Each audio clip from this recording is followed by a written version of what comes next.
Për mbrojtjen e monumenteve të trashëgimisë kulturore në qarkun e Gjirokastrës, Ministria e Turizmit, Kulturës dhe Sporteve ka planifikuar disa projekte të rëndësishme për vitin 2026. Ndër projektet kryesore janë restaurimi i teqes së Koshtanit, monument kulture i kategorisë së parë në Memaliaj, restaurimi i kalas së Gjirokastrës, kishës së Leklit në Përmet e të tjerë, me synim parandalimin e dëmtimit të mëtejshëm të tyre.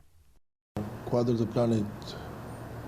të vitit 2026 të hartuar nga Ministria e Turizmit, Kulturës dhe Sporteve në bashkëpunim me Institutin Kombëtar të Trashëgimisë Kulturore.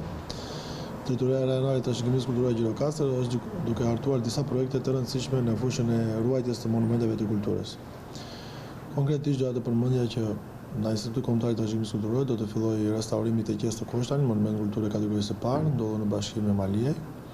Gjithashtu është duke u hartuar projekti për një restaurim dhe konservim të kalas të Gjirokastrës, pasi duke qenë siti më i vizituar i trashëgimisë kulturore për vitin 2025 apo dhe më përpara, ka nevojë për mirëmbajtje dhe konservime të vazhdueshme.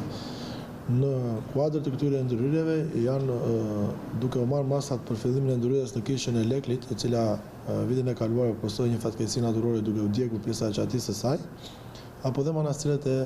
zonës së Dropullit, po jo vetëm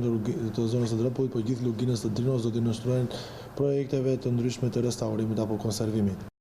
Gjithashtu, Drejtoria Rajonale e Trashëgimisë Kulturore në Gjirokastër po merr masa për ndërhyrje emergjente në disa objekte monument kulture në qytetin e Gjirokastrës, që janë të degraduara dhe paraqesin rrezik për kalimtarët.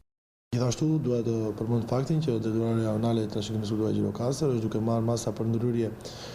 emergjenca apo shpëtimi në disa prej objekteve monument kulture në qendrën historike të qytetit Gjirokastrës, të cilat janë të degraduara dhe mund të shkaktojnë dhe rrezik për banorët. Këto iniciativa dhe ndërhyrje synojnë ruajtjen dhe promovimin e trashëgimisë kulturore në qarkun e Gjirokastrës, duke garantuar që monumentet historike të jenë të mirëmbajtura dhe të ruajtura për brezat që vijnë.